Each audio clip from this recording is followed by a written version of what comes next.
ترجمان نے اپنے بیان میں یہ تو نہیں کہا کہ ایران اس کو مسترد کرتا ہے، لیکن ترجمان نے یہ کہا کہ ایران اپنے بنیادی موقف سے انحراف نہیں کرے گا۔ اب ان دونوں فکروں کو ملا کر دیکھا جائے تو دوسرے معنوں میں وہ یہی کہہ رہا ہے یہ ترجمان کہ یہ نکات ہمیں قبول نہیں ہے، یعنی ایک عہدیدار کی طرف سے۔ اچھا، عراقچی کی طرف سے بھی متضاد بیان آئے ہیں۔ ایک بیان یہ آیا کہ مذاکرات کے ذریعے حل نکالنے کے لیے تیار ہے، اور چین کی طرف سے اس مذاکرات کی سہولت کاری کا خیر مقدم کرتے ہیں عراقچی صاحب جو وزیر خارجہ ہیں۔ اور انہی عراقچی صاحب کا ایک بیان اور آیا ہے، اس میں انہوں نے کہا ہے کہ ہم ایران کے مفادات سے متصادم کوئی امریکی مطالبہ قبول نہیں کریں گے۔ تو یہ 4-5 قسم کے مختلف متضاد موقف ہیں جن سے یہ واضح نہیں ہوتا کہ امریکہ نے جو ہتھیار ڈالنے کی دستاویز ایران کے حوالے کی ہے، ایران اس پر دستخط کر دے گا۔ یہ کنفیوژن ہے، لیکن امریکہ کے صدر ٹرمپ بار بار جس طرح یہ کہہ رہے ہیں کہ معاملات بہت حوصلہ افزا ہے، مثبت پیش رفت ہو رہی ہے، اچھی خبر آئے گی، تو اس سے لگتا کیا ہے، بلکہ یہ تقریباً واضح ہے کہ ایران کے اندر 2 کیمپ بن گئے ہیں، اور ایک کیمپ جو ہے وہ ان مطالبات کو منظور کرنے کا اشارہ دے رہا ہے۔ اس کی تائید پچھلے واقعات سے ہوتی ہے، یعنی جب ایرانی حکومت نے خود رابطہ کر کے پاکستان سے کہا کہ ہم یورینیم آپ کے حوالے کرنے کے لیے تیار ہیں، تو اس کو بعد میں پاسداران نے ویٹو کر دیا۔ تو لگتا ہے کہ وہ کیمپوں کی یہ تقسیم جو ہے اب زیادہ واضح ہو گئی ہے، اور جو کیمپ امریکہ سے سمجھوتا کرنا چاہتا ہے، اس سرنڈر پر دستخط کرنا چاہتا ہے، وہ تھوڑا سا خود کو اسرٹ کرنے میں کامیاب ہوا ہے، اور ان کی پوزیشن اس لحاظ سے مضبوط ہوئی ہے کہ عوام کی اکثریت اس دھڑے کے ساتھ ہے، اور وہ اس لیے ساتھ ہے کہ وہ اس جنگ سے تنگ ہے، کیونکہ اس جنگ نے وہاں زندگی بہت دشوار کر دی۔ اور پھر ساتھ ہی صدر ٹرمپ کا بھی بیان آیا ہے، اور انہوں نے کہا ہے کہ ہم نے جو نکات پیش کیے ہیں، ایران اگر ان کے مطابق معاہدہ نہیں کرتا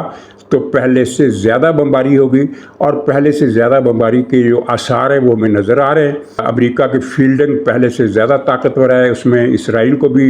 الرٹ کر دیا گیا ہے۔ اسرائیل کل سے الرٹنیس کی حالت پر ہے، وہاں طیارے ری فیولنگ کر رہے ہیں، اور شیلٹر ہوم دوبارہ کھول دیے گئے ہیں، اور عوام کو یعنی تمام اداروں کو، وہ جو فوری امداد کے سول ڈیفنس کے جو ادارے ہوتے ہیں، طبی امداد کے ہسپتال، سب کو ہائی الرٹ پر لگا دیا گیا ہے۔ مطلب یہ ہے کہ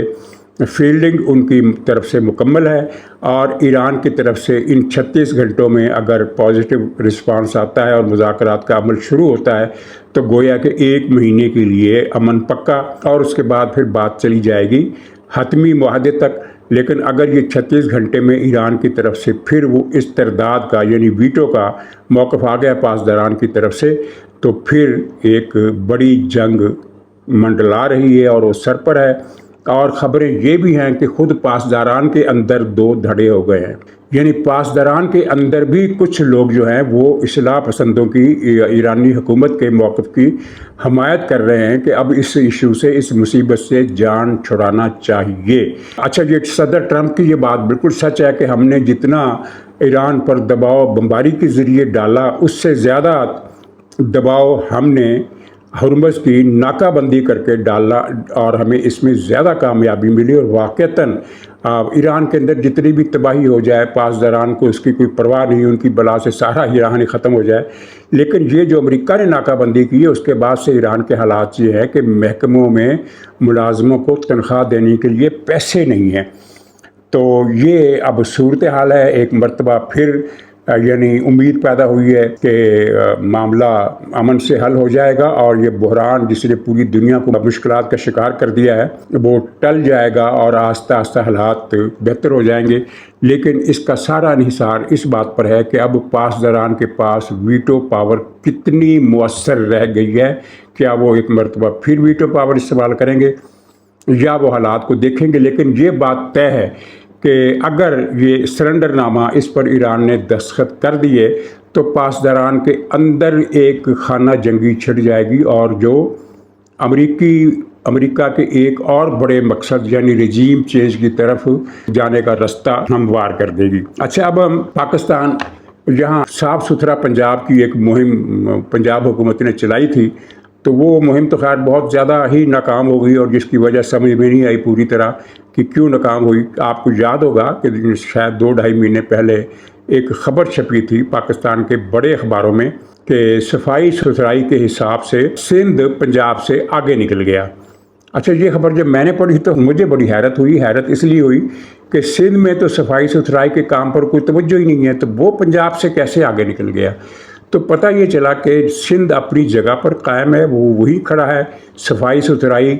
کی جو اس کی پوزیشن پہلے تھی وہ اب بھی وہی ہے۔ ہوا یہ ہے کہ پنجاب صفائی ستھرائی میں پیچھے چلا گیا، کیونکہ ستھرا پنجاب کی جو مہم چلائی گئی اس کے تحت جو اقدامات کیے گئے وہ زیادہ تر پوش علاقوں کے تھے، باقی تمام علاقوں میں معاملات بدنظمی کا شکار ہو گئے، اور اس حد تک بدنظمی کا شکار ہو گئے کہ اس محکمے کے لوگوں کو تنخواہیں ہی نہیں مل رہی۔ تو کل پرسوں ستھرا پنجاب کے ملازموں نے ایک احتجاجی مظاہرہ کیا، اور احتجاج میں اپنے غم و غصے کا اظہار کرتے ہوئے یا ایک علامت کے طور پر ہاتھوں میں پکڑا ہوا کوڑا انہوں نے اچھالا۔ اس پر مریم نواز بہت غصے میں آئی، اور انہوں نے کہا کہ یہ ستھرا پنجاب کے ملازم جو ہے یہ بدماشی کر رہے ہیں، ان کی بدماشی برداشت نہیں کی جائے گی۔ یہ بیان مریم صاحبہ کو بہت الٹا پڑا، اس پر بڑا سخت رد عمل آیا، اور عوام نے اس کو پسند نہیں کیا۔ اس کی وجہ یہ ہے کہ ستھرا پنجاب کے جو ملازم ہیں وہ پہلے ہی معاشرے کا سب سے دبا ہوا گرا ہوا طبقہ ہے، یعنی سوسائٹی کے most insulted and most injured people of society یہ لوگ ہیں جو ستھرا پنجاب میں کام کرتے ہیں۔ 20,000 18,000 22,000 ان کو تنخواہیں ملتی ہیں، دوسرے لفظوں میں نہ ہونے کے برابر تنخواہیں ملتی ہیں، کیونکہ آج کل جو مہنگائی ہے اس کے اگر اس کا ریشو آپ دیکھیں تو جن گھرانوں کی آمدنی 1 لاکھ روپے ہے وہ بھی 2 وقت کی روٹی کھانے کے قابل نہیں رہے، تو جو 22,000 20,000 25,000 تنخواہ لیتے ہیں وہ کیا کرتے ہوں گے؟ تفصیل تو بہت ہی دردناک ہے، اور مریم صاحبہ ان کو بھی تنخواہ دینے سے انکاری ہیں، یعنی ان سے کام لیا جا رہا ہے لیکن تنخواہیں ان کو نہیں دے رہی، اور یہ سارا کام خراب ہوا ہے آؤٹ سورس کرنے سے، یعنی گورنمنٹ کی کوئی ذمہ داری ہی نہیں ہے۔ یہی ماجرا اساتذہ کے ساتھ ہے۔ پرائمری اسکولوں کے اساتذہ کو تنخواہیں کئی مہینوں سے نہیں ملی۔ یہ اساتذہ سے جو سلوک ہو رہا ہے اس کی تو چلیے وجہ سمجھ میں آتی ہے کہ ایک سسٹم ہے جو یہ چاہتا ہے کہ لوئر مڈل کلاس طبقہ سرکاری اداروں میں جو اپنے بچوں کو تعلیم دیتا تھا وہ تعلیم کی سہولت سے محروم ہو جائے، اور یہ پنجاب حکومت نے یہ کارنامہ کر دکھایا جو اس سے پہلے اشرافیہ کی کوئی حکومت نہیں کر سکی تھی۔ اب بڑے یعنی وہ جو تعلیمی اداروں کے جو نجی نیٹ ورک ہے، جو بزنس ہے، جن کا تعلیم سے کوئی دور تک تعلق نہیں، جو کئی لاکھ روپے فیس لیتے ہیں،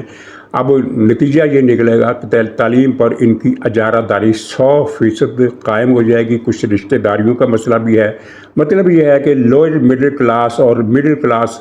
غریب آبادی کو تعلیم کے حق سے محروم کر دیا گیا، اور اساتذہ کو تنخواہیں نہ دینے کا سبب بھی وہی ہے جو جہاں تھا، یعنی آؤٹ سورس کرنا۔ تو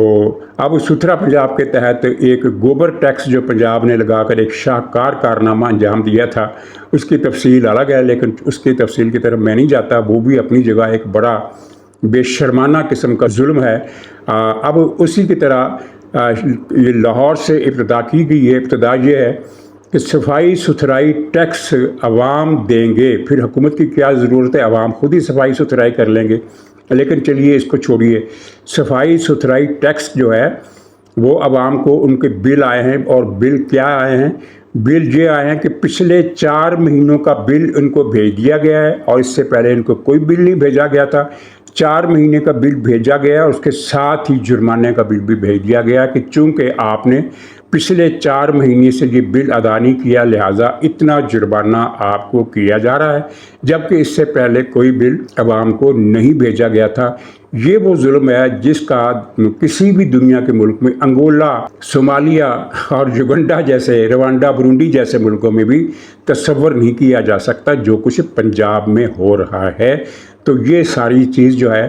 یہ ایک ایسی فضا کا باعث بن رہی ہے۔ اور مسلم لیگ کے بعض جو میرے دوست ہیں احباب، وہ مجھ سے پوچھتے ہیں کہ یار ہماری پاپولیرٹی تو ایلیٹ کلاس کو چھوڑ کر باقی طبقات میں تو 0% پر آ گئی ہے، پنجاب میں کوئی آواز ہمارے حق میں اچھے الفاظ استعمال کرنے والی نہیں ملتی۔ تو اب ان لوگوں کو میں اپنے ان احباب کو یہ کہوں گا کہ بھی آپ خود سوچیں کہ آپ جو کچھ کر رہے ہیں اس کے بعد آپ کے لیے پنجاب میں فیور کی کوئی گنجائش رہ جاتی ہے۔ آپ پنجاب میں اگر آپ 100 آدمیوں سے ملیں گے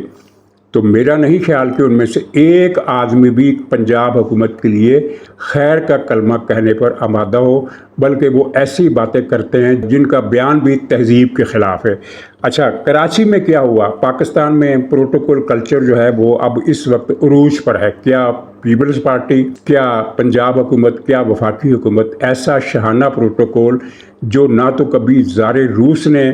استعمال کیا، نہ شہنشاہ ایران نے استعمال کیا، نہ ہیرو ہیٹو نے کیا، ایون فرانس کی وہ جو مشہور ملکہ تھی، ملکہ میری، جس نے عوام کو مشورہ دیا تھا کہ اگر روٹی نہیں ملتی تو کیک کھا کر گزارا کریں، تو اس نے بھی ایسا پروٹوکول نہیں استعمال کیا تھا جو موجودہ حکومت وفاق میں، پنجاب میں اور سندھ میں استعمال کر رہی ہے، اور بلوچستان میں۔ پختونخوا کے بارے میں مجھے کسی نے بتایا کہ وہاں چونکہ پروٹوکول اتنا زیادہ پہلے بھی نہیں تھا اور اب بھی نہیں ہے، لیکن پروٹوکول وہاں بھی ہے، پنجاب سے کم ہوگا لیکن ہے وہاں بھی۔ تو کراچی میں کل ایک ایسا واقعہ ہوا جس کی پاکستان کے جو مورخ ہیں، تاریخ نویس ہیں، تجزیہ نگار ہیں، سیاست کی نبض پر ہاتھ رکھنے کا دعویٰ کرنے والے ہیں، ان کو اندازہ نہیں تھا۔ کراچی میں بلاول ہاؤس کے قریب روٹ لگایا گیا، وی آئی پی موومنٹ کا ٹریفک بند کر دی گئی۔ جب ٹریفک کو بند ہوئے آدھا گھنٹہ گزر گیا تو لوگوں نے ٹریفک کا یہ سارا سسٹم، پروٹوکول کا سارا سسٹم توڑ دیا اور اپنی موٹر سائیکلیں نکال لی اور رونتے ہوئے گزر گئے، اور نتیجہ یہ نکلا کہ وہ جو پروٹوکول والی شاہی سواری، شاہی قافلہ آ رہا تھا، ان کو واپس جانا پڑا، اور وہ اکا دکا گاڑیوں میں کوئی ادھر نکل گیا، کوئی ادھر نکل گیا۔ تو یہ ایک بہت بڑی علامت ہے، اور بہت سارے ملکوں میں جہاں کبھی انقلاب کا تصور بھی نہیں کیا جا سکتا تھا، انقلاب اسی طرح کے غیر متوقع واقعات سے آیا۔ تو مجھے لگتا نہیں ہے کہ پنجاب حکومت یا